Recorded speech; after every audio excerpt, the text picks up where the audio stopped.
Praise the Lord. இன்றைய காலை மன்னா, விசுவாசத்திற்கு ஒரு உந்துவிசை உண்டு. விசுவாசத்தினாலே நோவா தற்காலத்திலே காணாதவைகளை குறித்து தேவ எச்சரிப்பை பெற்று பயபக்தியினால் உந்தி தள்ளப்பட்டு தன் குடும்பத்தை ரட்சிப்பதற்கு பேழையை ஆயத்தப்படுத்தினான். அதனாலே அவன் உலகம் ஆக்கினைக்குள்ளானதென்று தீர்த்து விசுவாசத்தினால் உண்டாகும் நீதிக்கு சுதந்திரவாளியானான் என்று ஆங்கில மொழிபெயர்ப்பு எபிரேயர் 11:7 வாசிக்கிறோம். விசுவாசத்தினாலே நோவா உந்தி தள்ளப்பட்டான். விசுவாசத்திற்கு ஓர் உந்துவிசை உண்டு. விசுவாசம் நம்மை உந்தி தள்ளி கொண்டிருக்குமாயின் இவ்வுலகிலுள்ள யாதொன்றும் நம்மை அசைக்க முடியாது. உலகை அசைத்த மனிதர் உலகத்தால் அசைக்கப்படவில்லை. நோவாவுக்குள்ளும் நோவாவின் மூலமாகவும் விசுவாசம் ஒரு மாபெரும் வேலையை செய்தது.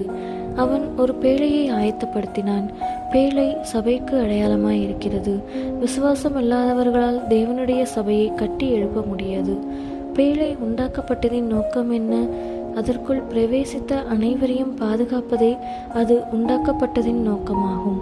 அதனுள் பிரவேசித்தவர்கள் பெருவெள்ளம் வந்தபோது மேல் நோக்கி உயர்ந்து சென்றனர். அதுபோன்றே கிறிஸ்துவின் சரீரமாகிய சபையின் அவயங்களாயிருப்பவர்கள் மணவாட்டியாக ஆயத்தமாக்கப்பட்டவர்கள் பூமியின் மேல் வரும் உபத்திரவு காலமாகிய நியாய தீர்ப்புக்கு முன்னர் அவரது இரகசிய வருகையில் எடுத்துக்கொள்ளப்படுவார்கள். விசுவாசத்தால் நோவா தேவ எச்சரிப்பை முக்கியமானதாக கருதி ஏற்றுக்கொண்டு அதற்கிணங்க செயலாற்றினான். கர்த்தராகிய இயேசு சீக்கிரமாய் வருகிறார் என்னும் எச்சரிப்பை நீங்கள் கருத்துடன் ஏற்றுக்கொள்கிறீர்களா? அப்படி இல்லையெனில் உங்களுக்கு விசுவாசம் இல்லை என்பதே அதன் பொருளாகும். விசுவாசத்தினாலே ஆயத்தப்படுத்தினான். கர்த்தராகிய இயேசு சீக்கிரமாய் வருகிறார். ஜனங்கள் ஏன் இன்னும் ஆயத்தப்படவில்லை? அவர்களுக்கு விசுவாசம் இல்லாததினாலேயே. மிக பெரியதொரு பேழையை கட்டுவதற்கு தேவையான வேலையாட்களை எங்கிருந்து பெற்றுக்கொள்வதென நோவா கவலைப்படவில்லை.